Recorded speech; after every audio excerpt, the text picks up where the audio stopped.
자, 원순열에서 남학생 4명, 여학생 3명 있죠? 자, 그럼 문제 읽어볼게. 원형으로 앉을 때 여기까지가 분모라고 했다, 그치? 그럼 분모가 얼마가 돼?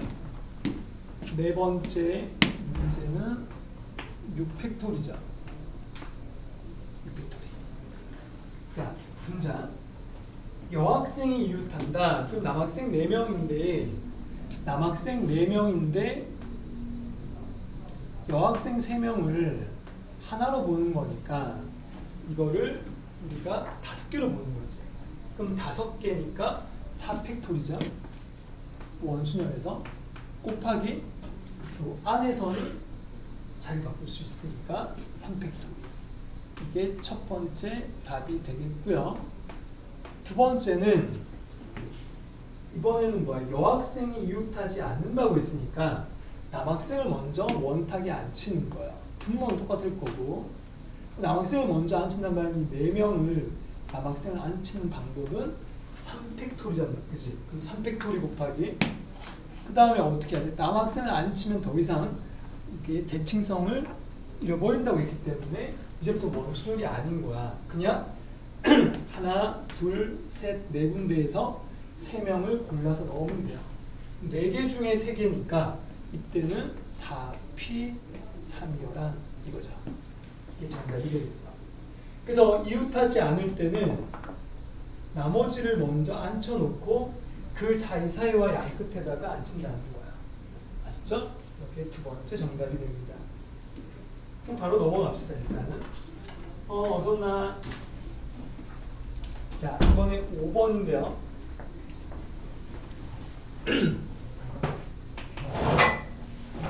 이번에는 함수에 대해서 묻고 있지. 함수가 첫 번째 1대1 대응이고 상수함수도 치역이 2개라고 그랬지? 그럼 확인해 볼게요. 일단 함수를 택할 때까지가 분모니까 함수의 개수는 우리가 어떻게 배웠어요? 1, 2, 3, 4, 4개씩 있을 때는 우리가 그냥 함수의 개수는 4의 4제곱이 되지 않나요? 맞습니까? 이게 분모 공통이에요. 그러면 1번 몇 쪽 하냐면 121쪽 하고 있어요. 121쪽에 어제 쌤이 다 안 풀었던 것들 풀어보려고요. 자, 그럼 다시 돌아가서 1대1 대응을 묻고 있잖아요. 1번이요.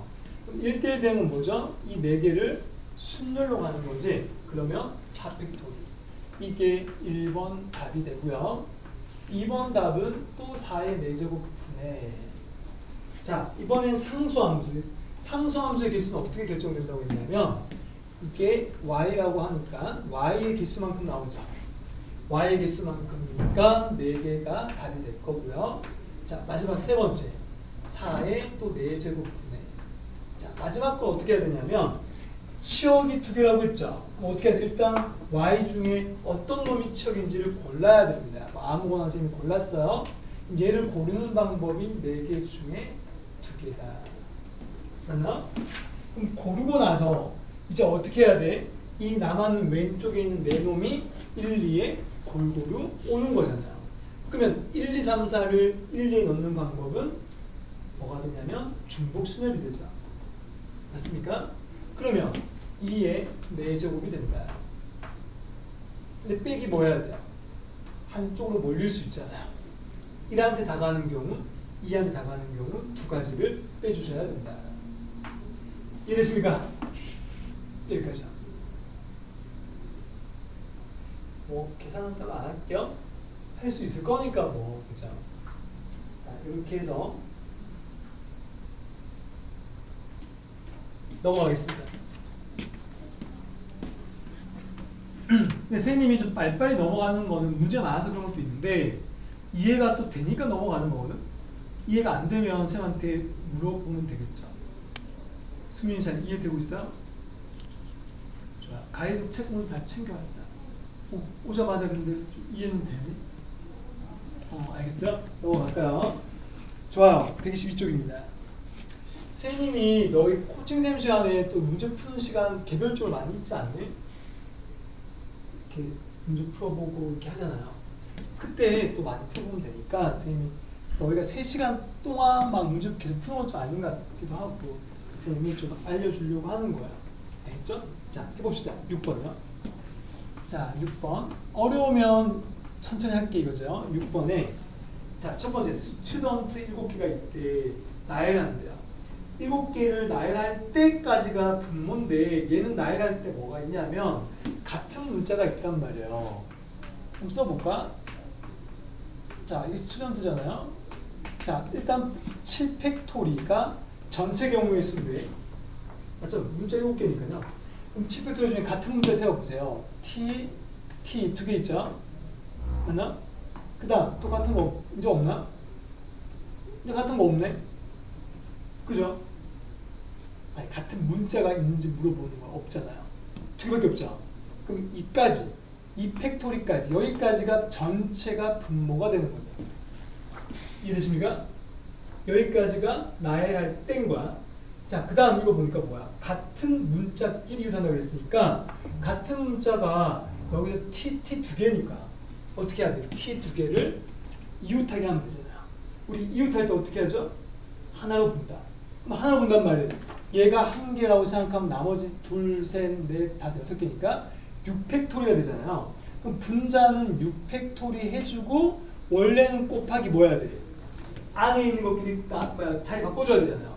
근데 TT는 같은 문자니까 어차피 2팩, 2팩 할 거니까 안 해도 괜찮은 거죠. 이 자체가 정답이 되겠습니다. 이해가 되십니까? 두 번째 6개의 문자 또 적어볼게. A가 하나, B가 2개, C가 3개예요.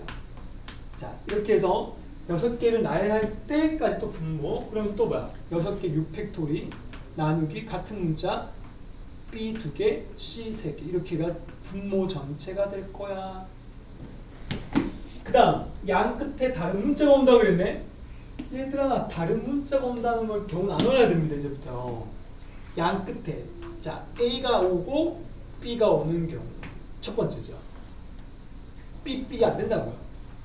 그 다음 A가 오고 C가 오고 또 뭐가 있어요? B가 오고 C가 오고 이해되십니까? 세 가지의 합의 법칙이 있다고요. 그럼 이 중간에 뭐가 남았어요? 이제 B 하나 남았죠? 그 다음 C 3개 남았죠? 얘들을 줄 세워야 된다고요. 얘들을 줄 세우는 방법은 4팩 나누기 3팩이죠. 맞아? 써줄까? 여기다가 4팩 나누기 3팩 이게 얘를 줄 세우는 겁니다. 근데 A와 B를 바꿔도 되는 거 아닙니까? 그럼 뭘 곱해야 돼? 2팩토리를 한 번 더 곱하는데 묶어서 곱합시다. 다 그렇잖아. 맞아? 자, 두 번째 A, C가 왔다면 B가 2개 남았고 C가 2개 남았으니까 얘들을 줄 세워야 됩니다. 그러면 4팩 자, 더하기죠? 또는이니까 2팩, 2팩 이렇게 계산하면 될 거고 또는 이때라면 B가 하나, A가 하나, C가 2개죠. 그럼 얘를 줄 세우는 방법은 또 4팩 나누기 2팩토리여야 되겠죠. 됐습니까? 맨 앞에 있는 2팩은 A, B 양쪽 자리 바꾼 겁니다. 얘 자리 바꾼 거 싹 다 2팩 곱해야 되니까 한꺼번에 밖으로 뺐다. 계산은 안 하겠습니다. 계산은 넘어가자. 선생님이 좀 빠르게 넘어가고 있습니다. 오늘은요. 7번째.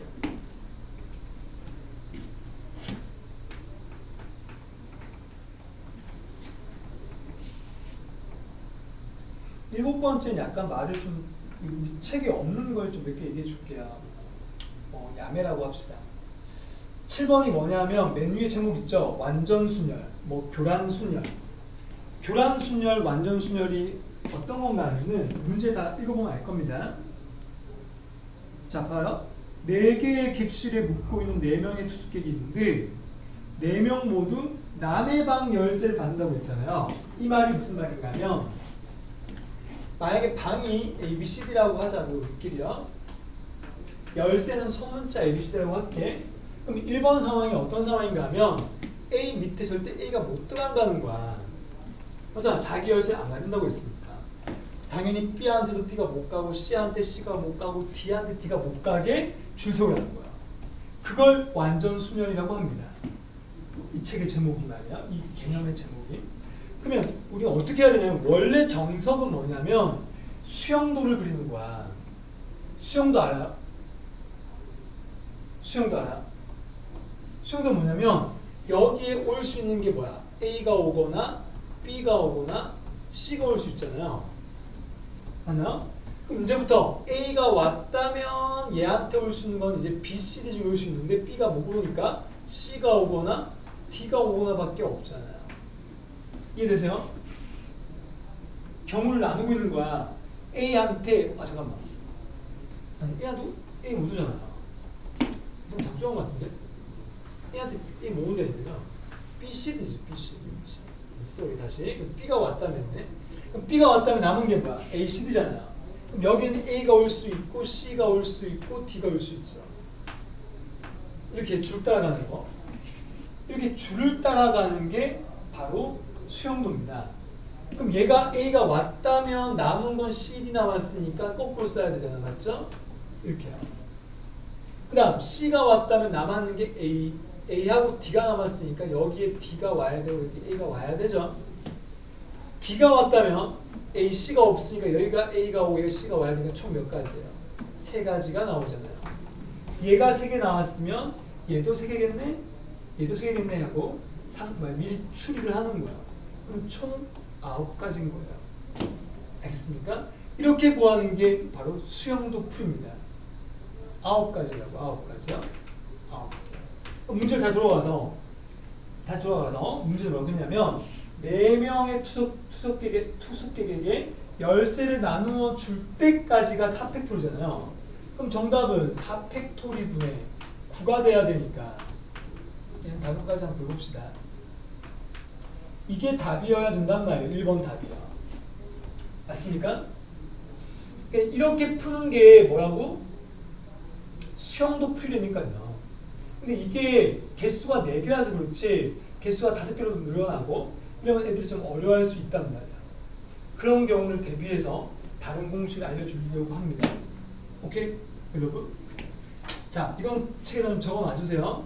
이렇게 푸는 게 원래 정석이에요. 교과서, 학교 시험을 이렇게 푸는 게 서술형에서 제일 정확하다고요. 다르게 쓰면 강점이죠. 강점. 자, 근데 선생님이 다른 공식 알려줄 때는 객관식만 써주세요. 알겠죠? 다른 공식은 이렇게 합니다. 4명이 자기 거를 못 갖게 하는 방법은요. 공식이 이렇게 됩니다. 그냥 4명이면 4팩토리야. 오케이? 일단 그리고 괄호를 열어주세요. 그 다음부터 어떻게 하느냐? 0부터 써요. 0팩분의 1, 1팩분의 1, 2팩분의 1, 3팩분의 1, 4팩분의 1 나올 때까지 계속 씁니다. 알았죠?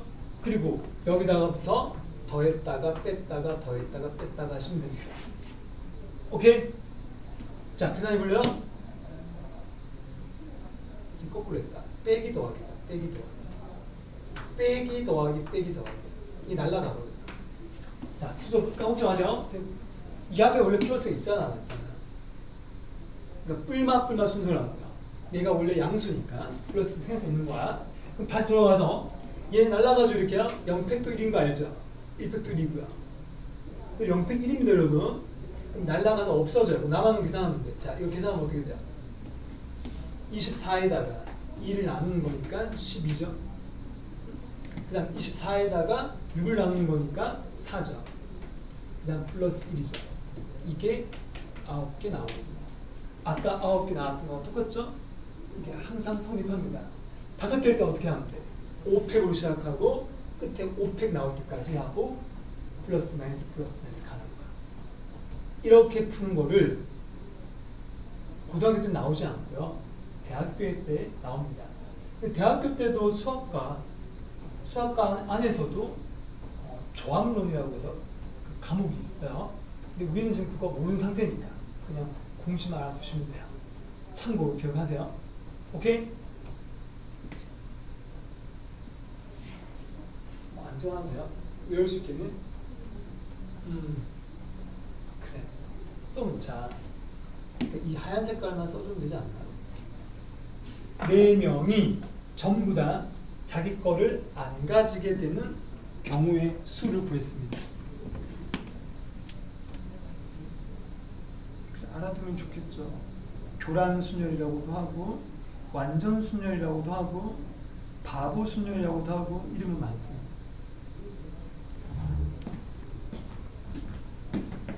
그럼 너희 괄호 2번 밑에 있는 두 번째 문제를 풀 때는 응용되고 있거든요. 뭐가 응용되고 있냐면 문제를 보시면 너희가 알겠지만은 4명 중에 2명은 자기 걸 간다고 했잖아요. 그럼 이럴 때는 응용된 거야. 이 공식 그대로 쓸 수는 없는 거야. 그럼 아까처럼 또다시 수용도를 그래서 풀어도 되고 또 아니면 이 교란순열을 좀 약간 변형시켜서 해도 돼요. 이것도 두 가지로 풀어줄게요. 다 적었죠? 두 가지로 풀어줄 테니까 잘 들어보세요. 일단 교란순열로 먼저 얘기해 볼게요. 교란순열은 어떤 거야? 문제 읽어보니까 2명은 자기가 간다고 했잖아요. 그럼 2명을 골라야지 뭐. 4명 중에 2명을 고르고 나서 이 말이에요. 그럼 그 사람을 내가 얘라고 해보자 이거죠. 됐니? 그럼 얘한테는 AB가 와야 되잖아요. 그럼 남아는 건 뭐야? 2명한테만 땅에 가면 되는 거 아닌가?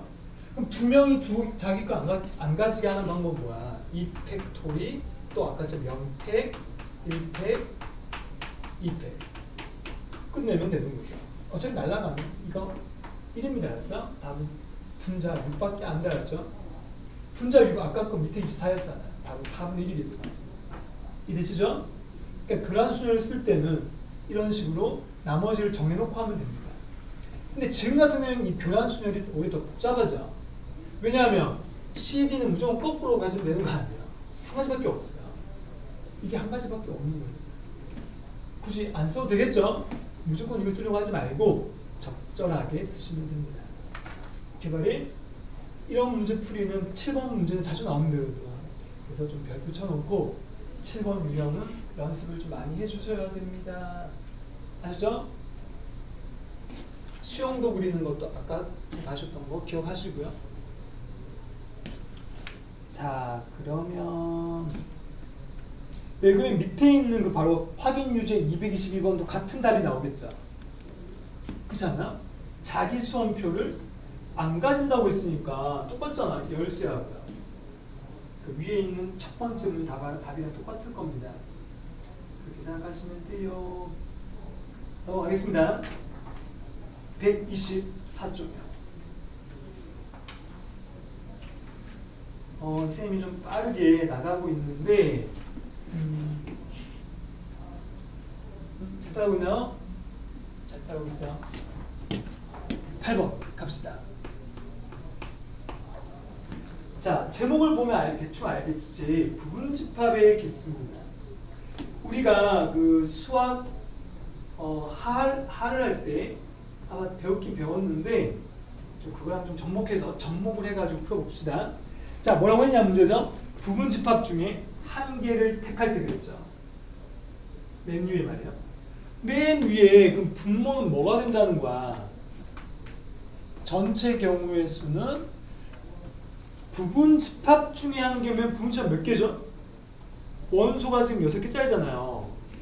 얘들아, 원소가 6개짜리일 때 우리가 부분집합의 개수 공식은 2의 이 개수만큼 지수해 가는 거 맞나? 이게 분모입니다. 됐습니까? 자, 이거 중에 한 개란 말은 32개 중에 한 개니까 32개가 아니지. 64개 중에 한 개란 뜻입니다. 됐습니까? 이게 분모였어요. 자, 이제 1번 가자. 1번. 자, 원소의 개수가 3개일 확률이죠. 그러면 부분집합 중에 원소가 3개인 게 몇 개겠습니까? 어떻게 구해야 돼요? 6개 중에 3개 고르는 방법 아닙니까? 그냥? 그러니까 우리가 수학 하를 배울 때랑 지금 확통 배움을 적당히 섞자는 거지. 6C3 아닌가요? 그냥요? 15가지가 나옵니다. 아니지. 20가지가 나옵니다. 이렇게 구하는 게 확통을 이용하는 거고, 만약 이렇게 이용하지 않으면 어떻게 돼야 돼요? 어떻게 해야 돼요? 이렇게 하지 않으려면 응? 원소 3개짜리를 내가 다 골라야지 뭐 다 구하려는 거죠. 이게 더 빠르죠? 63입니다. 그럼 정답은 64분의 20이 되겠죠. 이거분의 이거요. 되나? 두 번째. 이번엔 C는 포함하고 원소의 개수가 3개라고 했죠. 일단 생각해봐. C는 포함하고 그랬어. 이 말이 뭐야? 위에 거랑 차이점은 위에 거는 3개 다 골라야 되지만 얘는 C를 골랐으니까 2개만 고르면 되죠. 근데 그 2개는 6개 중에 2개가 아니죠. C를 제외하고 5개 중에 2개를 고르는 거 맞습니까? C는 들어갔으니까 남았는 5개 중에 2개 고르는 거잖아요. 그럼 결국 분자가 10으로 바뀌어야 되는 거죠. 그러면 64분의 12여라 라는 거죠. 됐습니까? 선생님이 빠르게 하는데 잘 따라오고 있으시죠? 이해가 안 되면 스탑 해주세요. 스탑. 응? 멈춰라고 해주세요. 3번. 이번에는 A, B는 포함하고 EF는 포함하지 않는데요. 이건 위에 거랑 좀 다르죠? 3개짜리가 아니에요, 이거는요. 그죠? 그냥 A, B는 포함하고 EF는 포함하지 않는 거야. 이게 무슨 말이야? A, B는 무조건 안 들어가야 되고 또 뭐죠? EF는 무조건 들어간다고 했잖아요. 아, 거꾸로인가? 거꾸로네. 얘는 들어가고 그 다음 뭐야? EF는 무조건 안 들어간다고 했단 말이에요. 그럼 우리가 어떻게 해야 돼? 부분 집합의 개수를 또 떠올려야 된다고요. 고1 때. 야, 우리가 부분 집합 개수 할 때 어떻게 구하죠? 어떤 원소를 반드시 포함하든 포함하지 않든 지수에서 뺀다고 배웠죠. 그럼 이게 몇 승? 원래는 6승이었는데 2개를 제외해주면 4개를 제외하면 됩니다. 4개가 나온다. 오케이? 적어보면 이거예요. 64분의 4 그러면 16분의 1이 오겠죠. 이런 식으로 가시면 된다고요. 근데 선생님이 좀 전에 얘기했던 거 근데 내가 너희한테 앞 시간에도 아까 우리가 확통반 지금 유니크반 수업을 했는데 학생들이 고1 내용 때문에 못 풀더라고요. 그러니까 그만큼 중요하다는 거죠. 앞에서 고등학교 1학년 때 했던 내용이 조금은 나온다는 거야. 또 뒤에 가면 집합의 연산, 집합의 연산 법칙 이런 것들도 나옵니다. 다 수학 하의 이야기들입니다. 그래, 그것도 좀 뒤에 가서 설명해 줄게요. 우리 쌤 말 이해되나? 누구는 들어가고 누구는 안 들어가고 저거 말이야. 저게 바뀌어 나오면 풀 수 있겠니? 예시를 한번 만들어 볼까요? 그러면 우리 책에 있는지 한번 먼저 보고 하자. 쓰면 되잖아요. 이거는 좀 비슷한 문제들이네. 밑에 거는 그죠? 자, 그럼 예시를 이걸로 만들어 볼게요. 4번째 문제 만들어 봅시다. 이번에는 똑같이 이 상황인데 내가 이렇게 해볼게. 여기서 자음 모음으로 한번 얘기해 볼게. 그러면요. 지금 모음이 몇 개 있지? 하나, 2개죠. 문제 만드는 거죠, 이제. 그러면 부분 집합 중에서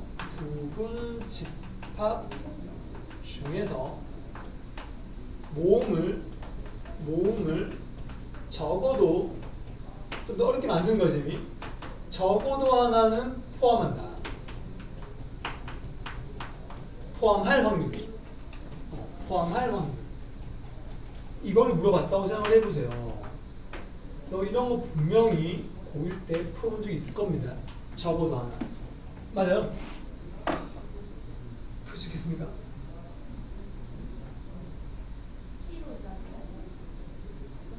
아니, 고1 내용인데요. 아니, 찍어도 상관없어. 근데 고1 내용을 하는 게 좀 더 쉬워요. 여기서는요. 지금 아까 이거 했는 것처럼 풀어볼래? 승윤이도요? 뭐 노트 그 책에 아무 빈데다가 학교 시험에 나올 가능성이 있기 때문에 그렇지. 모음을 적어도 하나는 포함할 확률. 그러니까 저 개수를 구해서 64분의 하면 답 나온다는 거예요.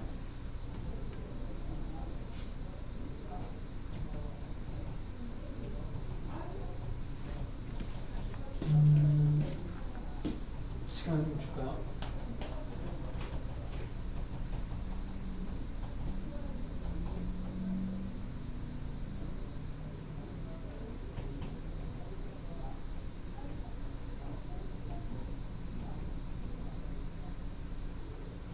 적어도 하나는 포함한다. 그 이런 거지. A는 뭐 A와 E가 다 들어가도 되고 한 개만 들어가도 되는 거지. 맞잖아요?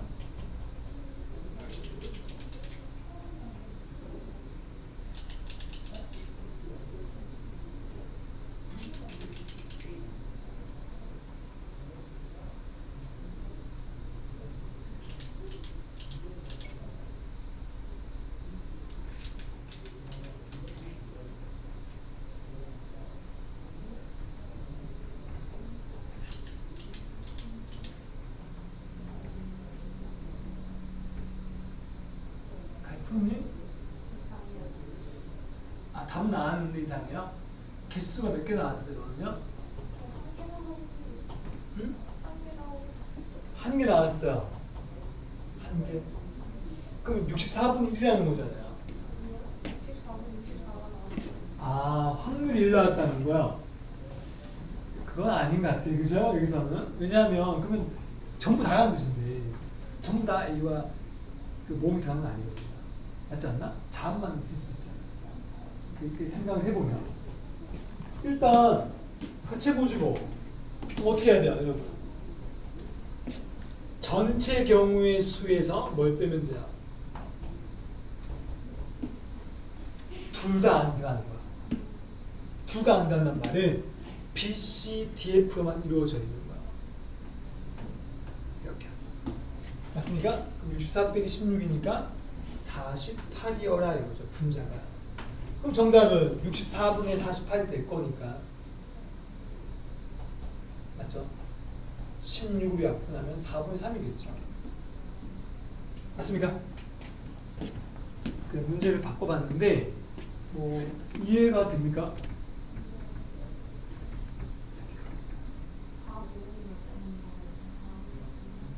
모음인 걸 제외한 거죠. 모음이 두 개니까. 승윤아 어때요? 이해돼? 우리 승윤이 부르는 거 아이가? 바로 풀 때. 바로 풀 때 혹시 나왔어? 안 나왔어? 근데 적어도 하나라는 말 썼다고 해서 무조건 여사건은 아니야. 직접 찾아도 됩니다. 직접 찾아도. 직접 찾는단 말은 이거지. A는 들어가고 B도 들어갈 수도 있고 E가 모음이죠.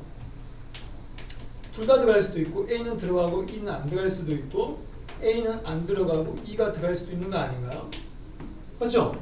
이 경우가 뭐야? 2의 4제곱, 얘도 2의 4제곱, 얘도 2의 4제곱, 16, 16, 16, 48 해도 된다고요. 이게 합의 법칙으로 푸는 거. 이거는 여사건으로 푸는 거죠. 둘 다 답은 똑같이 나와야 되는 거지. 이해됩니까? 좋아요, 좋아요. 근데 사실 고등학교 1학년 때 풀었던 이 공식, 2의 뭐 6승 이런 거, 저것도 원래 경우의 수예요. 응? 왜 경우의 수인 것 같아? 왜 A, B, C, D, E, F 가지고 만들 수 있는 부분 집합이 2의 6승계냐고요? 그 생각도 한번 해봐. 그때 저 공식이 왜 나왔을까? 이겁니다. 내가 부분 집합을 찾고 있는데 이 안에 A라는 놈이 들어갈 수도 있고 안 들어갈 수도 있거든요. 그럼 A의 선택권은 두 가지인 거야. B도 두 가지. 다 두 가지잖아요. 2 곱하기 2 곱하기 1을 6번 하는 거니까 2의 6승이 맞죠. 그러니까 그것도 사실 경우의 수였다는 거야. 뭐 순열조합 이런 게 아니라 그냥 경우의 수. 우리가 중학교 2학년 때 배웠던 그거라고 생각하면 돼요. 맞습니까? 또 다르게 생각하면 중복순열로 볼 수도 있는 거죠. 맞죠? 들어가거나 안 들어가거나 이거죠. 그 입장을 생각하는 거죠. 원수의 입장 말이에요. 그렇게 생각하면 얘들도 다 똑같이 경우의 수로 풀 수 있는 거예요. 근데 아까 내가 C로 한 것도 사실 경우의 수지 뭐. 맞지 않나? 고1 때 배웠던 경우의 수. 그래서 전부 다 확통 문제입니다. 자, 이렇게 해서 이거는 또 넘어가겠습니다, 여러분. 내가 너희한테 대표형들 안 풀어주고 다 숙제 내푸면 너희가 어려울 것 같아가지고 풀어주고 있는 거야. 아셨죠? 자, 그 다음에 125쪽입니다. 계속 풀다가 좀 이따가 너희도 한번 풀어보자. 혼자서 이제 풀 수 있으면 내가 안 풀어줘도 되잖아요. 맞지? 자, 9번이요. 문제를 보니까 자, 오늘은 개념을 어제 쌤이 개념 설명을 거의 다 했기 때문에 별로 많이 할 게 없어. 자, 9번. 흰 공색, 붉은 공 5개가 있다. 2개를 꺼낸다? 그 뭐야? 8시 25. 맞죠? 8개 중에 2개다. 근데 학생들이 이런 얘기 자주 하던데, 선생님, 흰 공이 3개고, 내가 이거 그림으로 그려볼까? 흰 공이 3개고, 또 뭐야? 붉은 공이 몇 개라고 했냐? 5개잖아요. 이게 주머니 안에 이렇게 있단 말이에요. 내가 이 중에 2개를 뽑는다고? 그럼 내가 너한테 조금 전에 8개 중에 2개니까 8C라고 얘기했잖아요. 8C란 말이 뭐야? 서로 다른 8개 중에 2개를 고르는 거거든요.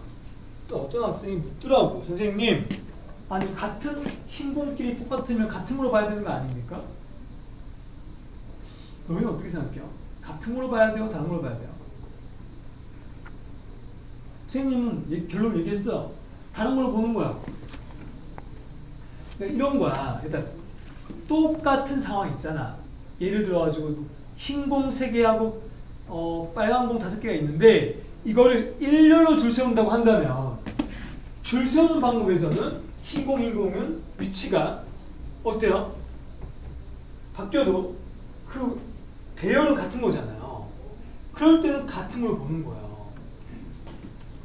내 말 이해돼? 근데 얘는 지금 뭐야? 뽑는 방법의 수란 말이야. 뽑는 방법은 뭐야? 내가 이 공과 이건 너희가 딱 상식적으로 봤을 때 내가 선생님이 너희한테 이런 얘기를 하는 거지. 아니 너희가 이해는 할 수 있겠지만 혹시나 해서 얘기하는 거야. 이걸 하지 말자. 자, 이렇게 2개가 있어요. 똑같은 거라고 생각해봐. 그럼 난 분명히 얘는 이쪽에 있는 거잖아요. 다른 거잖아요. 맞지 않습니까? 다른 걸로 보는 거지. 난 이걸 뽑을래, 이걸 뽑을래. 다르다. 무엇을 뽑느냐는 다른 거야. 근데 이걸 뽑고 줄을 세운다고 할 때는 줄 세우는 수는 같은 걸 보는 거야, 그냥. 내가 얘들아, 상황은 분명히 다른 거야. 이걸 줄 세워도 공들은 다른 거야, 원래요. 근데 그 공을 줄 세우는 방법, 그럼 어떻게 하냐고요? 그 줄 세우는 방법에서는 같아지는 거지. 공을 같은 걸 보는 게 아니라 줄을 세우는 거에서는 그냥 같게 간주한다는 것 뿐이지. 줄 바꿔도 똑같은 배열이니까. 선생님 이해돼?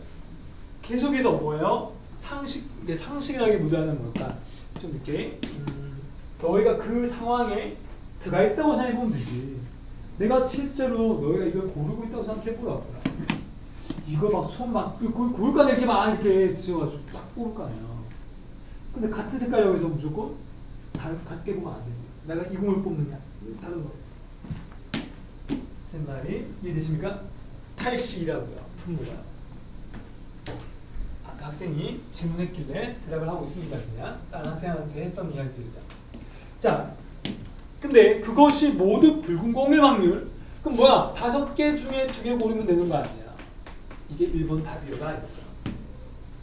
쉽지요, 여러분? 2번째. 이번에는 5개의 과자가 있대. 또 2개를 고른대. 구입한대. 또 뭐야? 분모는 O, C, E가 되겠죠. 그리고 그 다음 A는 구입하고 E는 구입하지 않는데. 이게 무슨 말일까? 내가 2개를 고르는데 A는 무조건 들어간대요. 응? 그리고 무조건 뭐야? E는 안 들어간대. 그럼 남았는 게 뭐야? B, C, D 중에 하나 고르는 거 아닙니까? 31. 그냥 끝인 거죠. 10분의 3. 되게 쉽죠? 너희가 이제 점점점 감이 오고 있는 것 같은데요. 문제 쌤 안 하셔도 됩니까? 좋아요. 그러면 126쪽에 있는 거 익히 문제 한번 풀어볼래요? 맨 위에 거야. 여기가 푸는 시간을 선생님 좀 주고 따로따로 도와줄게요.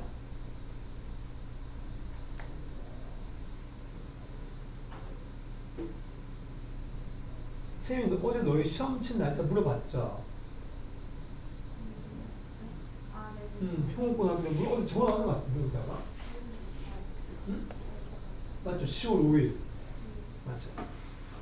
너희 이제 선생님이 9월 1일부터는 따로 보강도 부르고 할 건데 가인은 금요일에 된다고 했죠? 맞죠?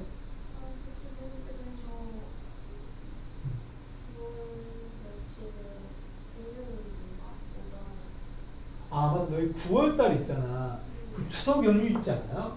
그때가 9월 마지막 주인데 거기에 토요일이 들어가더라고요 주말이요 그러니까 정확히 얘기하면 28일부터 9월 28일부터 30일까지 해서 목금토거든요 근데 목금토인데 그러면 10월 1일도 원래 뭐야 연휴 중에 있잖아요 근데 보통 학교나 뭐 이렇게 일반적 공공기관은 당연히 일요일 쉬잖아요. 우리 학원 일요일 수업하잖아.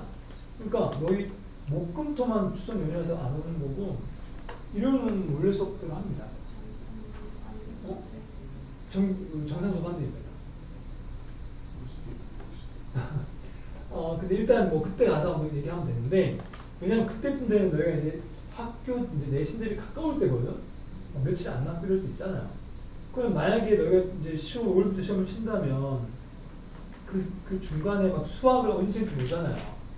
만약에 수학이 2일에 친다고 생각해봐. 5일에 친다고 생각해봐. 5일날? 첫날 말이야. 그러면 약간 2주 만에 좀 수학 공부 해놔야 되잖아요. 그죠? 근데 5일이 안에 넘어간다고 생각하면 2주 하나 더 있으니까 그때 보고 결정하자는 거죠. 알겠죠? 시험 친 날짜 아직 안 나왔잖아요. 수학 친 날짜. 그래서 일단 정상 수업을 하는데 만약에 못 온다 그러면 아마 그때는 선생님 녹화본 수업하는 게 의미가 없거든요. 거의 마지막 때는 거의 개별적으로 한다는 거예요. 보강을 하는 응? 9월 10일이면은 9월 10일이면은 이게 아직 시험은 아닌데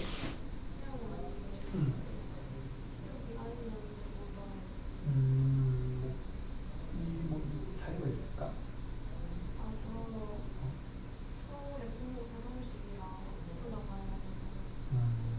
고모 맞죠? 그렇지.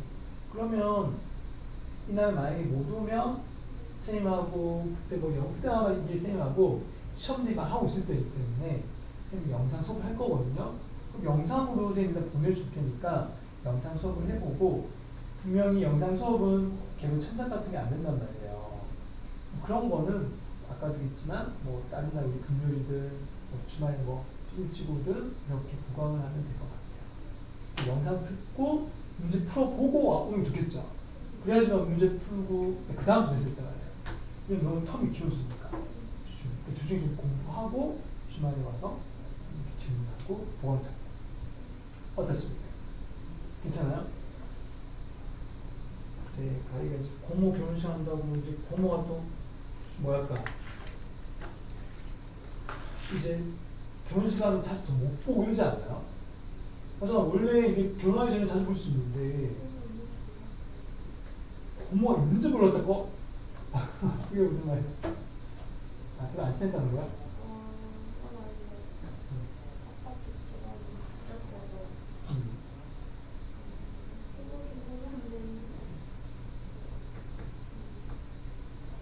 그건 잘 모르겠다. 나는 잘 모르겠다. 알겠습니다. 그때 한번 얘기해 주세요. 자, 너 이제 풀고 있나? 10번. 다 했나 벌써? 나왔어? 좋아요. 그럼 넘어가자. 근데 오른쪽에 도형도 약간 꼬일 수도 있어. 가인 어때요? 문제를 한번 읽어보자고요. 중에 세 개를 택한다? 그거 뭐야? 10시 3이지 뭐 분모 같자. 그다음 합이 홀수가 나온대요. 째야 되노? 홀홀홀 이렇게.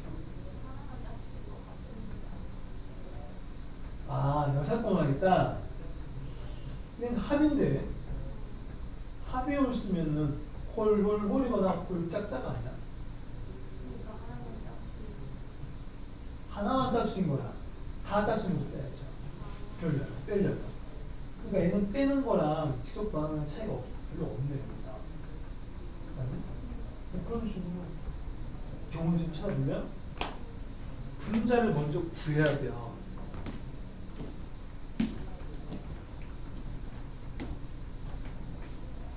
이건 나랑 같이 가야 될 것 같은데 여기 있는 것들은 또 이게 좀 약간씩 다르거든요. 그림마다. 제가 다음 페이지 또 있죠. 이거는 그림 없네요. 아무튼 뭐 그림 그립니다.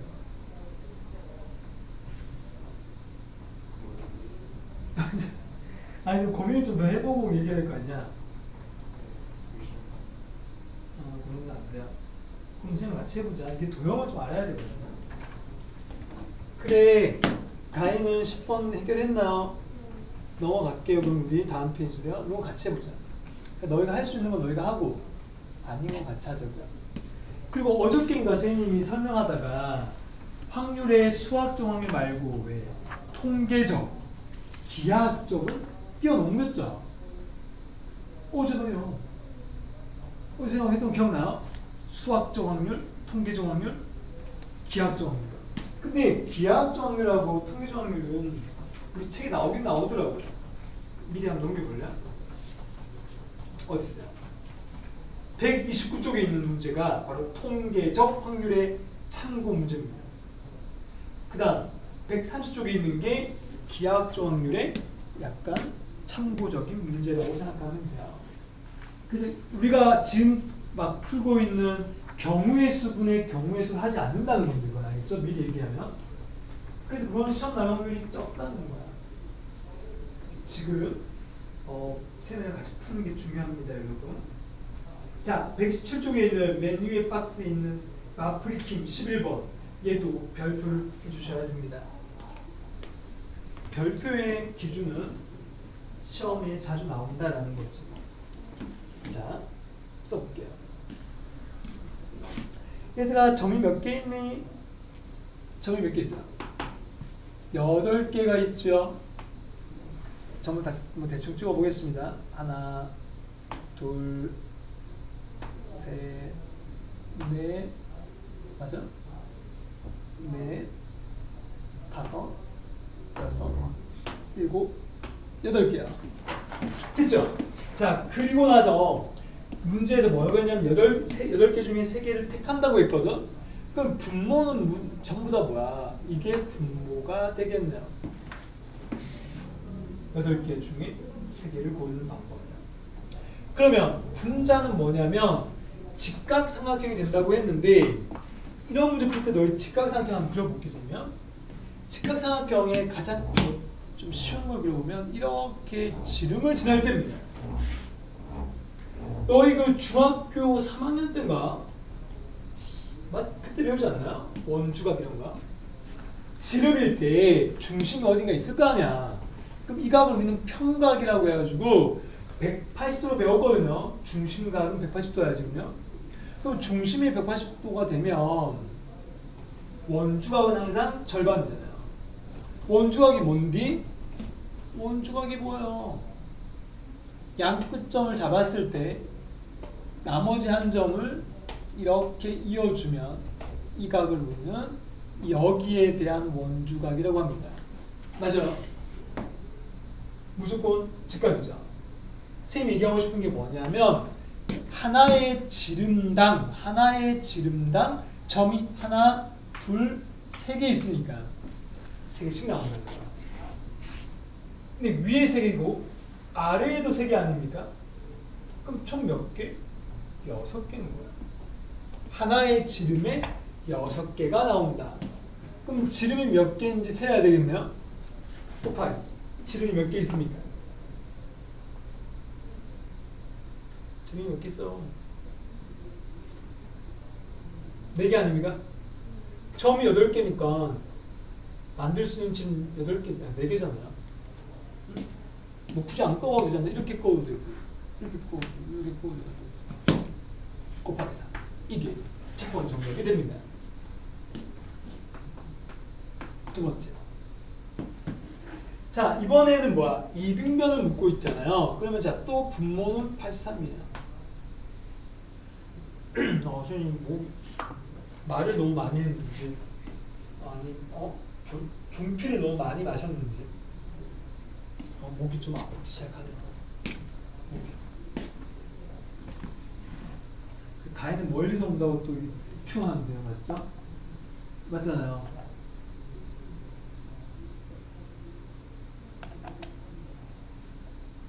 조금 목을 가다듬고 하려고요. 네. 자, 이등변 삼각형을 묻고 있어요. 책에서 너희가 이등변 다 책에 이 그림 있지 않나요? 문제야. 그럼 난 다시 지울게요. 원래대로 다시 돌리려고요. 자, 이등변을 찾아보겠습니다, 여러분. 자, 이등변 그림이 좀 이상하네. 막 이렇게 있는데 점이 이렇게 있는데 둘, 셋, 넷, 다섯, 여섯, 일곱, 8개 이렇게 있다고요. 그래, 이등변 삼각형의 특징을 또 얘기를 해보세요. 당연히 뭐야? 두 변의 길이가 같은 거야. 그럼 우리가 그 변을 기준 잡아주면 되지 않을까? 어떤 두 변이 같은데 이 말 아니에요? 선생님은 첫 번째 기준을 잡아주면 이 가장 짧을 때요. 이거 말이에요. 이등변 구하고 있는 거야 지금요. 그러면 이 길이가 두 변이 된다면 이 말이에요. 그러면 얘하고 똑같은 길이가 몇 개나 있어? 당연히 다 되지. 옆에 거끼리 다 이어주면요. 맞네? 그럼 내가 물어볼게. 하나만 예를 들어볼게. 자, 이 삼각형 하나 그렸어요. 이등변 삼각형 맞죠? 그럼 이런 삼각형이 몇 개 나오는지 세면 됩니다. 일단 경우를 나누는 거야. 이게 합의 법칙이 됩니다. 어려울수록 경우를 나누셔야 됩니다. 알겠네? 그럼 선생님이 이 그림 몇 개 나오냐 물었잖아요. 몇 개 나올 것 같습니까? 몇 개가 나올 것 같아요? 8개죠. 왜 8개인지 한 번 더 정리해주면 이 꼭지점을 기준으로 하나를 그렸잖아요. 그럼 이 꼭지점 기준으로 또 다시 그려지겠죠. 뭐 이렇게.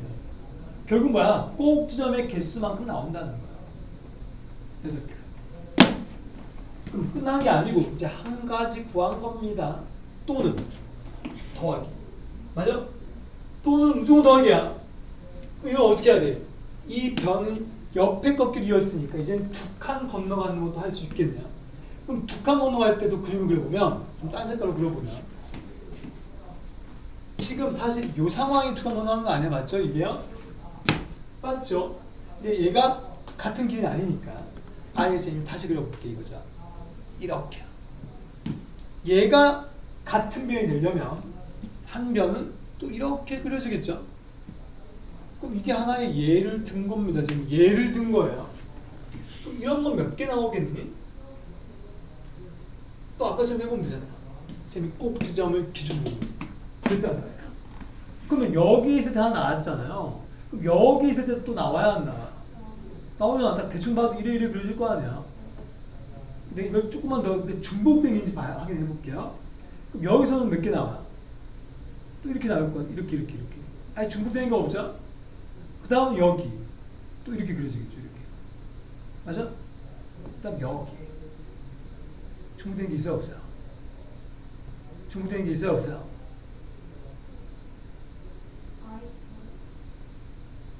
없지. 그러니까 변은 같을 수 있지만 같은 삼각형의 그림은 아닌 거야. 그럼 또 8개인 거야. 잘 이해되고 있습니까? 그럼 또 더 긴 길이도 있나요? 이등변 있죠? 더 긴 길이 또 그려볼까? 딴 색깔로요? 이번에 하얀 색깔로 해볼까? 이렇게요. 이등변이죠? 얘는 몇 개 나올 것 같습니까? 너희 책에 있는 그 그림 봐봐. 밑에 해설지에 나와 있잖아요. 똑같은 상황이죠, 다. 똑같은 상황이니까 다 8개씩 나와요. 24개야. 이게 정답이죠. 근데 선생님이 지금 어떻게 구했냐? 일일이 다 찾았죠? 이렇게 푸는 게 뭐라고? 합의 법칙. 근데 너희 생각해봐. 내가 너희한테 해석해서 합의 법칙을 강조하잖아요. 이거를 너희가 뺀다고 생각해봐. 그럼 이등변이 아닌 걸 뺄 거 아니야? 이 사건은요? 근데 그렇게 하면 처음부터 그 생각이 안 나지 않나요? 지금처럼 처음에 생각하는 건 뭔데? 이등변 생각하면 찾는 거지. 고지 그대로 푸는 게 합의 법칙이니까. 그러니까 생각하기 편한 겁니다. 어떻게 보면. 알겠지? 그래서 다른 문제 풀 때도 좀 쉽든 어렵든 간에 합의 법칙을 자꾸 푸는 연습을 했으면 좋겠어요. 아셨죠? 더 이상 없죠 이제. 딴 거 없잖아요. 더 긴 길이 없잖아요. 전부 긴 길. 너희가 밑에 있는 것들도 풀 수 있겠죠? 넘어갈까요? 128쪽. 제목이 뭐야? 중복조합의 수를 이용한다 그랬습니다. 이거도 뭐 중복조합 할 줄 알면 또 풀 수 있겠는데 아직 시간이 좀 남았죠. 남은 거 빨리 생각 풀고 넘어가야겠다. 일단 넘어갑시다. 빨리 할게요. 선생님요. 빨리 하고 넘어갈게요. 자, 첫 번째. 현진이는 공이 몇 개 있나요? 4종류가 있죠? 4개 중에 문제도 뭐라고 했죠? 중복 허용해서 5개를 구입한대요. 응? 그럼 전체 경우의 수는 뭐예요? 4개 중에 이거야. 맞습니까, 여러분? 그리고 뭐라고 하냐면 마지막에 축구공 2개를 포함한다 그랬습니다. 그러니까 축구공 2개를 포함한단 말은 내가 지금 5개를 구입하는데 벌써 축구공이 2개 들어갔죠? 나 이제 몇 개 뽑아야 돼요? 3개를 뽑는 거 아닙니까? 그러면 축구공은 끝났으니까 나머지 3개 중에서 3개 고르는 거잖아. 응? 3에 3이지. 이해되십니까? 풀이가 끝났죠. 두 번째. 이번에 빨파노가 있는데 풍선이 있는데 이 중에 10개를 고른다고 했어요. 분모는 가야 분모가 뭐가 될까? 3의 7 10 맞습니까? 10개 고르니까요. 자, 그리고 다시 뒤쪽 가니까 뭐야? 빨파, 노, 적어도 1개가 포함된다. 얘들아, 적어도 1개 포함된다고 해서 6건 생각하면 안 되죠? 중복조합에서 어떻게 하는 거야? 얘를 1개씩 다 깔아주고 한다고 했던 기억납니까? 그죠? 1개씩 미리 골라놔야 돼. 그러면 무조건 선택할 수 있는 건 7개밖에 안 남는 거야. 이해되십니까? 3의 7, 7이어야 한다. 이해되십니까?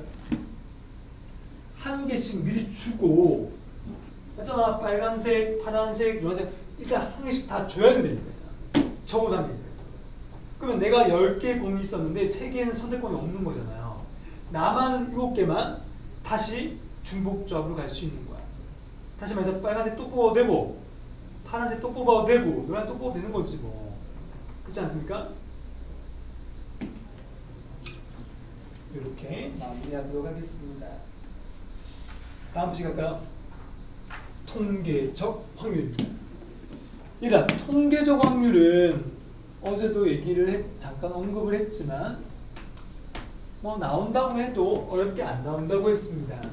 그럼 왜 어렵지 않은지 문제 풀어보자. 어때요? 자, 얘는 경우의 수가 아니라고 했어요. 읽어볼게요. 자, 주머니 속에 흰 공, 검은 공이 10개 있다. 그리고 2개를 꺼내보고 다시 넣는 시행을 여러 번 반복했대요. 3번에 한 번꼴로 흰 공이었대요. 흰 공의 수가 몇 개일까요가 질문이죠. 맞습니까? 그래, 경우의 수분의 경우의 수가 아니라는 게 뭐냐면 얘는 지금 확률이 나와 있잖아요. 3번 중에 한 번 꼴이란 말 보입니까? 찾니? 거기 줄 한번 쳐볼래요? 3번에 한 번 골. 이게 뭐야? 확률을 다 얘기해주고 있는 거야. 3번 중에 한 번 골 뭐야? 바로 3분의 1이잖아요. 이것을 미리 줬다는 거야. 그럼 얘는 어떻게 보면 좀 거꾸로 묻는 거죠. 거꾸로요. 10개 중에 몇 개 뽑죠, 문제에서? 흰 공이 몇 개 있고 검은 공이 몇 개인지 모르잖아요. 그럼 우리끼리 정해야 돼. 문제에서 흰 공의 개수를 물었으니까 얘가 x가 되고 얘는 10 빼기 x 되는 거 맞죠? 그럼 총 10개 중에 2개를 뽑는 거니까 10c 2분의 이렇게 하죠. 분모는요. 맞습니까? 2개씩 꺼내니까요. 그리고 와서 뭐라고 했죠? 3번 한 걸로 2개가 모두 흰 공이었다. 이게 뭐야? x 중에 2개 뽑았다는 거죠. 이해되십니까? x 중에서만 2개를 뽑았다는 거야. 그래서 저 계산하면 답 나오겠죠. 이해되시나요? 자, 다시 해볼까? 얘는 보통 우리가 확률을 구해야 되는데 미리 확률이 정해졌다고 가정하는 거예요. 맞지 않나? 10개 중에서 2개를 뽑는데 문제에서 3번에 한 번꼴로 흰 공이 나온단 말은 확률이 3분의 1이라는 거잖아요. 그러면 흰 공만 2개 뽑을 때 x개를 모르니까 내가 x 중에 2개 뽑는다고 힘든 거죠. 맞아. 이거 계산하면 답 나오겠죠. 딱 보니까 답을 구할 수 있지 않을까요? 보세요. 10c가 뭔데 얘들아? 45잖아요. 그럼 얘가 통분되면 15 곱하는 거니까 얘도 15가 되면 되는 거 아닌가? x에 뭘 넣어야 15가 되죠? 몇 c? 5c 하면 10이잖아요. 6c 하면 나오지 않나? 그럼 x는 6이다. x는 6이다. 그래, 이렇게 끝을 내면 됩니다. 통계적 확률은 주어져 있는 확률을 그냥 그대로 사용하는 거야. 아셨죠? 다음 페이지. 14번에 나오는 건 뭐야? 문제에서 도형에서의 확률은 쌤이 어제도 얘기를 했지만 경우수가 아니지만 굳이 얘기하자면 넓이나 길이로 나옵니다. 이게 뭐라고요? 넓이나 길이로 나온다. 읽어볼게요. ABP가 예각 삼각형이 될 확률을 묻고 있는데 자 14번 보세요 여러분. 그림을 그려볼게요. 정사각형이 이렇게 있단 말이야. 한 변 1이고요. 일단 첫 번째 문제입니다. 첫 번째. 자 그럼 여기에 P가 이쯤 어딘가 아무 데 있어 이렇게요. 이런 걸 우리는 예각 삼각형이라고 한단 말이야. 일단 예각 삼각형의 원래 정의가 뭐예요? 예각 삼각형이란 모든 각이 예각일 때입니다. 모든 각이야. 근데 예각의 기준은 0도와 90도 사이거든요. 얘가 지금 어떻게 있어야 얘는 사실 P가 어디에 있든 간에 요 안쪽에서는 이 각들은 싹 다 무조건 예각이잖아요. 요 놈만 예각되면 되는 거 아니에요? 이 놈만 예각이 되면 돼요. 그럼 얘가 예각이라는 뜻은 조금 전에 내가 너한테 직각보다 작다고 했단 말이야. 그럼 직각일 때를 먼저 찾아주세요. 직각일 때가 언제냐면 이 두 점을 지름으로 하는 원둘레 위에 있을 때입니다. 아까 얘기했던 거 기억나시죠?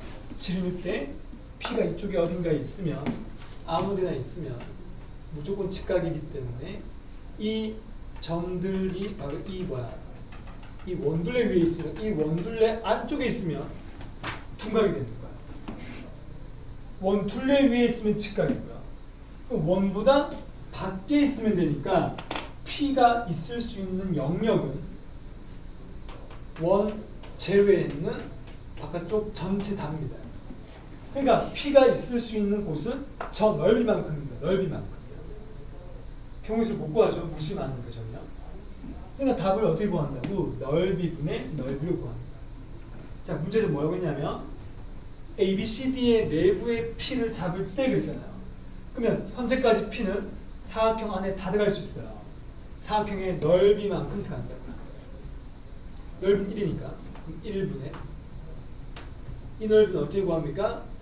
이 사각형 넓이에 빼면 되지 않습니까? 반원 넓이야. 반원은 반지름 2분의 1이니까 원넓이가 뭐야? 파이 r제곱하면 4분의 파인데 절반이니까 8분의 파이가 되죠. 쌤만 지금 알아듣고 있나요? 알아듣고 있어요? 1 빼기 8분의 파이가 정답이에요. 그러니까 넓이분의 넓이로 푼다는 거예요. 그래서 기하학적 확률이라고 합니다. 두 번째. 둔각상이 아까 미리 얘기했죠? 이 안에 있을 때요. 이 안에 있을 때. 그러면 1분의 이 안쪽 넓이를 구하면 됩니다. 그냥 8분의 8이에요. 경계선은 넓이에 들어가든 안 들어가든 변화가 없습니다. 경계선이 포함이 원래 안 되는 거야. 하지만 답은 똑같이 나옵니다. 그러니까 이런 거는 경우의 수분의 경우의 수가 아니기 때문에 시험에 나올 확률이 매우 적다. 나온다고 해도 지금처럼 이런 수준으로 나온다고요. 아시죠? 그래서 100점 중에 이거 나오면 그냥 우리가 뭐 굳이 틀어도 되고 지금처럼 이렇게 해서 맞춰도 되는데 나머지 95점 다 맞춰야 되는 거예요. 반드시. 수능까지 이어지기 때문에. 사실 얘는 수능이 안 나오면 이렇게 해서 쌤하고 다 했고요. 뒤에 나오는 가위바위보 이런 건 다 뛰어넘습니다. 굳이 구경을 볼 필요가 없어요. 직접 문제 나오면 해보면 된다고요. 나오면 해보면 된다. 135쪽에 있는 이야기 지금 자주 얘기했던 거죠. 함수의 개수와 확률 관계 예전부터 했던 이야기가 정리되어 있으니까 보시면 됩니다. 그리고 단원조합 문제 쫙 풀어보시면 될 거고 오늘은 다음 단원 넘어가도록 하겠습니다. 어때요? 다음 단원이 뭐예요? 덧셈 정리. 근데 덧셈 정리만 있는 게 아니야. 사실 중간쯤에 가면은 여사건도 있어요. 그러니까 여기서부터는 두 가지라고 생각하면 돼요. 두 가지요. 여사건과 덧셈 정리야.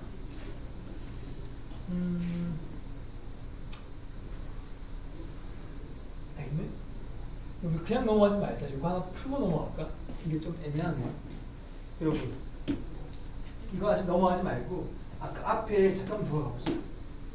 앞에 쫙 넘어갔지 않을까요?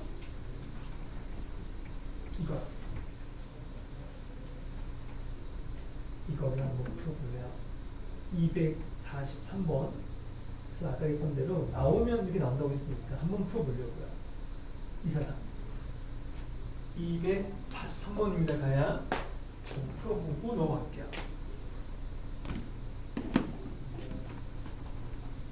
선생님 좀 목이 아파가지고 물 좀 마시고 올게요. 여러분 한번 풀어주세요.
다 구했니?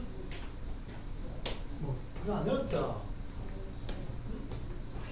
같이 해볼까? 보자 그거. 문제에서 너가 이제 자꾸 들어볼래? 자, 문제에서 읽어볼게요. 자, 한 점을 잡을 때 내부 전체 넓이를 구하는 거잖아요. 그죠? 전체 넓이는 2 곱하기 2줘야 돼. 4분의가 돼. 분모가 4분이고 분자는 이제 문제 뭐냐면 P에서 자, P에서 이게 P니까 P에서 각 꼭점이 있는 거리가 1보다 크다고 했잖아요. 그러면 P가 여기 있는데 꼭점이 얘들이 없네. 2, 하나, 둘, 셋, 넷. 1보다 크다고 했지? 그러면 거리가 1될 때의 특징이 뭐야? 이게 2니까 어떻게 돼요? 1이라는 거는 원에서 반지름 의미해요. 일정하다는 거 아니에요? 1이라는 게. 어떻게 하면 1될 때 놓잖아요. 1될 때. 1보다 작다고 했으면, 크다고 했으면 1될 때가 언제지?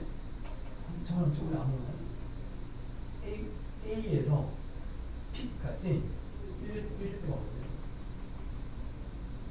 대충.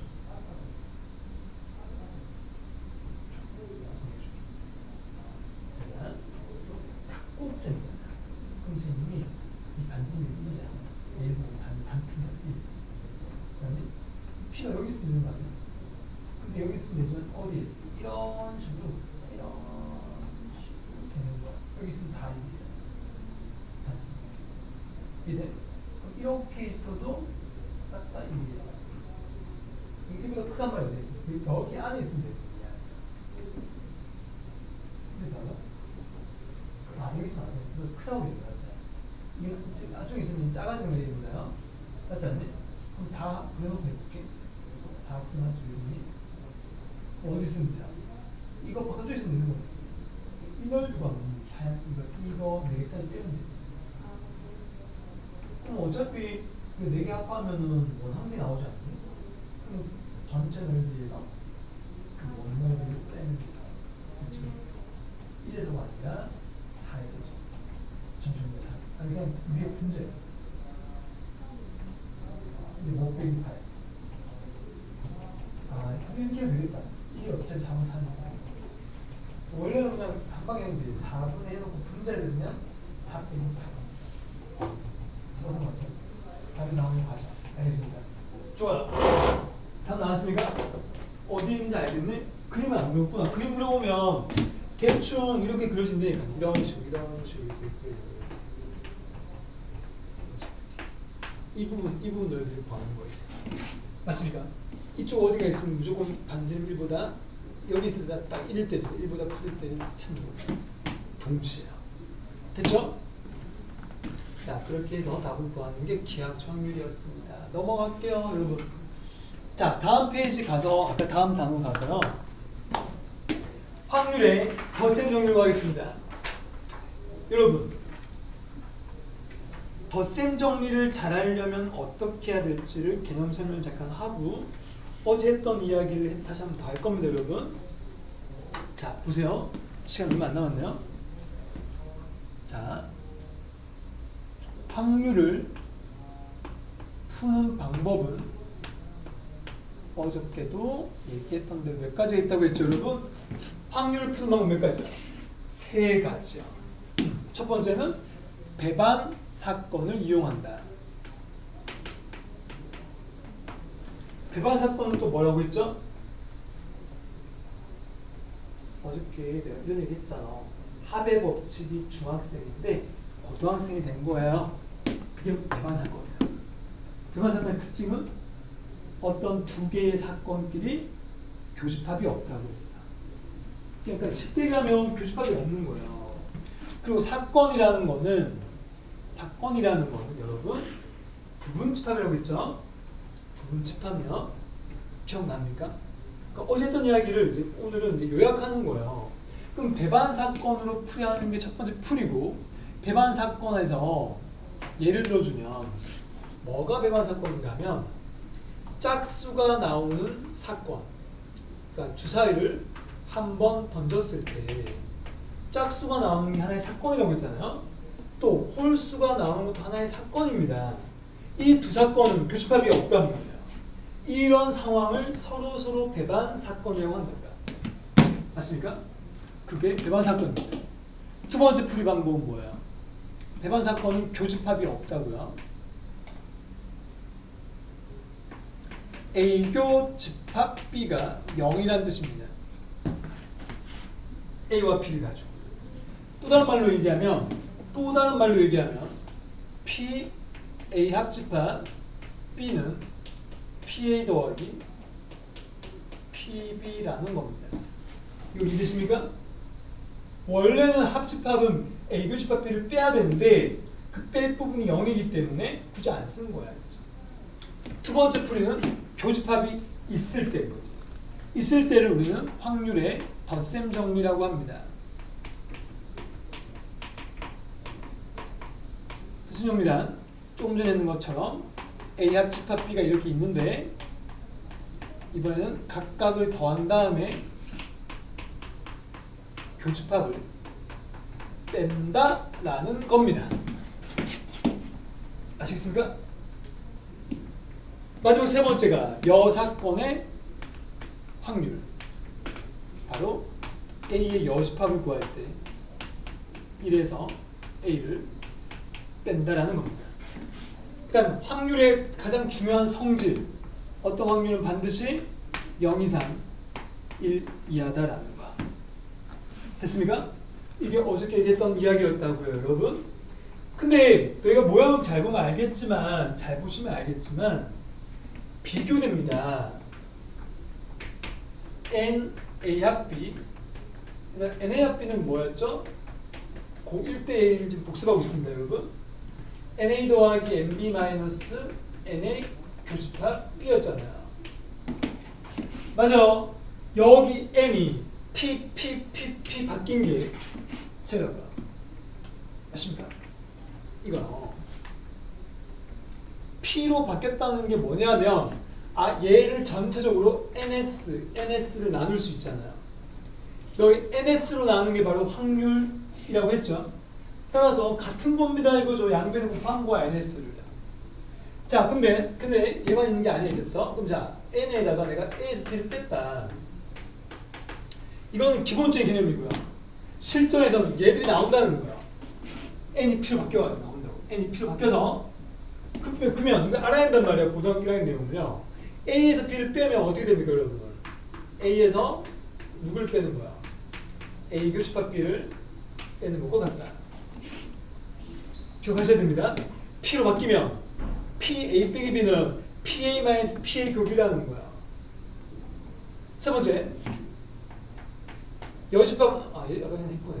이건 똑같이 똑같은 거 쓸게요. 얘는 NU에서 NA를 빼는 거잖아요. 여기다가 NS 쓴 게 이거야. NS 쓴 게 NS에서 NU죠. NU와 NS는 같은 개념이라고 했죠. 그러니까 수학하에서는 NU라고 쓴 거고, 확통에서는 NS, 그러니까 U가 S로 바뀐 것밖에 없어요. 아시죠? 결국 얘한테 NU를 나눠준 게 바로 PA 여집합이 되는 거고, 얘가 1 되고 PA 되는 거예요. 아시겠습니까? 그럼 이 세 가지 알고 있어야겠네. 이게 바로 하에서 배운 거 아니냐고요. 연산의 원소의 개수가 아니야. 근데 얘를 잘 하려면 뭘 해야 되냐면 추가적으로 연산 법칙들을 아셔야 됩니다. 애들 가장 헷갈려하는 게 뭐야? A와 B의 합집합에다가 C가 붙으면 드모르간의 법칙 자주 등장합니다. 뭐예요? A 여집합? 그러니까 드모르간이 뭐냐면 이 C라는 게 A에도 붙고 합집합에도 붙고 B에도 붙는 거야. 그러니까 다 반대로 쓰는 거지. A 여집합, 합집합은 교집합, B 여집합. 오케이? 이걸 앞에 P라고 쓸 수 있다는 겁니다. 바뀌어서요. 바뀌었을 때 이걸 이용해야죠. 그럼 얘는 응용을 시켜보면 여기 여집합 붙을 수 있거든요. 뭐 이런 식으로요. 얘는 어떻게 될 것 같아요? 이렇게 붙으면 뭐 어떠죠? 여집합 어떻게 돼요? 사라집니다. 그걸 기억하시라고요. 교집합은 뭐로 바뀝니까? 합으로 바뀌어요. 합은 교, 교는 합. 그 다음 B에 붙으면 비교집합. 이런 식으로 바뀔 수도 있다. 그리고 A에서 B를 뺀 거는요. A에서 비교집합을 교집합시킨 것 같다. 자, 잘 들어야 돼. 빼기는요. 교집합 C와 같습니다. 되게 자주 나옵니다. 수학 하 이야기하고 있는 거야. 얘들에 대한 모든 증명은 벤 다이어그램을 하거든요.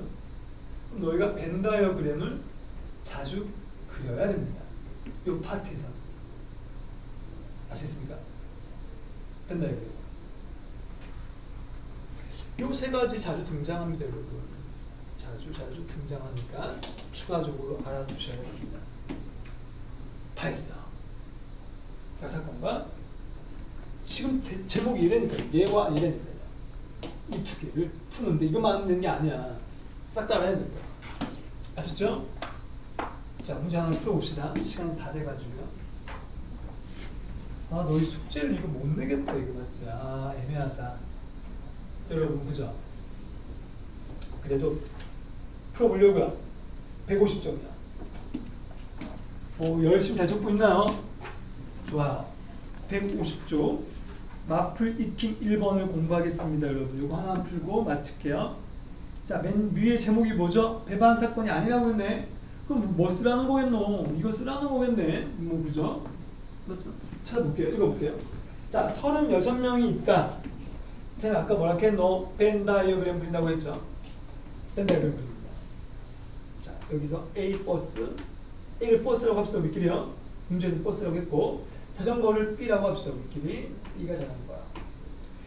자, 문제에서 둘째 줄에 뭐라고 했냐? 버스와 자전거를 모두 이용한다. 그러니까 모두 이용한다. 이 모두가 뭐야? 교집합입니다. 그럼 교집합 자리 몇 명 들어가는? 6명이 들어가는 거니까. 됐나? 자, 수학 하를 하고 있어요 지금. 자, 그럼 남아는 거 써볼게. 버스가 18명이니까 남아는 이 자리 왼쪽은 몇 명 돼야 돼요? 이게 합해서 18명이니까 여기 몇 명? 12명. 따라오고 있어요? 자전거가 15명이니까 얘가 6이니까 여기 9가 돼야 되는 거죠. 자, 여기까지 썼어요. 자, 다시 돌아가서 둘째 줄 끝에 자, 6명 중에 1명을 선택할 때 이게 분모죠. 36분에 6명입니다. 그 학생이 버스 또는 자전거잖아. 이거 뭐야? 이거 다 더하는 거 아닙니까? 이게 합집합이죠. 또는 이 얘들아 합집합입니다. 자, 여기 가셔야 돼요. 또는 이 합집합. 다 더하면 돼요. 27. 답은 4분의 3이죠. 이해되십니까 여러분? 지금 이게 뭐야? 배반 사건 아니죠? 배반 사건은 교집합이 0돼야 되는데 교집합이 0이 아니란 말이야. 그러니까 이럴 때는 두 번째 걸 사용하고 있었던 겁니다. 맞죠? 두 개 더해서 뺐다는 거잖아요. 두 개 더 뺀 거 맞죠? 18 더하기 15 빼기 6 하면 너무 똑같다는 거야. 그냥 벤다이그램 그리면 다 보이는 거야. 근데 뒤에 버전이 더 풀어주고 싶었는데 150초까지 우리 과제로 합시다. 여러분. 좀 이렇게 하나만 유형 다 했는 이유가 뭐냐면 개념이라도 다 하려고 했던 겁니다. 아셨죠? 다음 주에 우리 뭐 치죠 여러분? 월간 테스트를 코칭쌤 시간에 칠 겁니다. 일요일날. 그럼 너희가 1시간 반 중에 거의 50분을 시험 친단 말이야. 코칭쌤 시간에. 그럼 티칭 시간에 그냥 원래대로 수업할게요. 아까 이 남아는 거 풀게 마치세요고요. 풀 거니까 남아는 걸 왜 푸는가 하면 숙제도 많이 해올 거 아니야. 같이 풀이한 이유가 그게 시험 범위에 들어가기 때문에. 시험은 확률까지 오늘 배운 데까지입니다. 선생님 뒤에 건 너희한테 숙제 안 냈는데 뒤에 있는 내용은 뭐 어렵게 나오지 않을 거니까 한 이 정도만 풀 수 있으면 그렇게 시험이 나올 겁니다. 아셨죠? 질문. 그리고 뭐 애들이 월간 테스트 뭐 시상한다고 했죠, 선생님이? 또 뭐 커트라인이냐 물었는데 따로 커트라인은 없어요. 그냥 최선을 다해주시면 됩니다. 아셨죠? 자, 이제 마치고 박진희 교수로 가도록 하고 질문 있으면 하세요. 승윤 질문님? 없어요? 가인 질문? 없어요? 오늘도 좀 몸이 좀 안 좋아요? 네, 먹었어요? 그래, 아프지 말고요. 좀 주말 잘 보내고 주말이라 지금 다 끝났으니까 화요일날 광복절 잘 쉬고요. 주말에 봅시다. 네.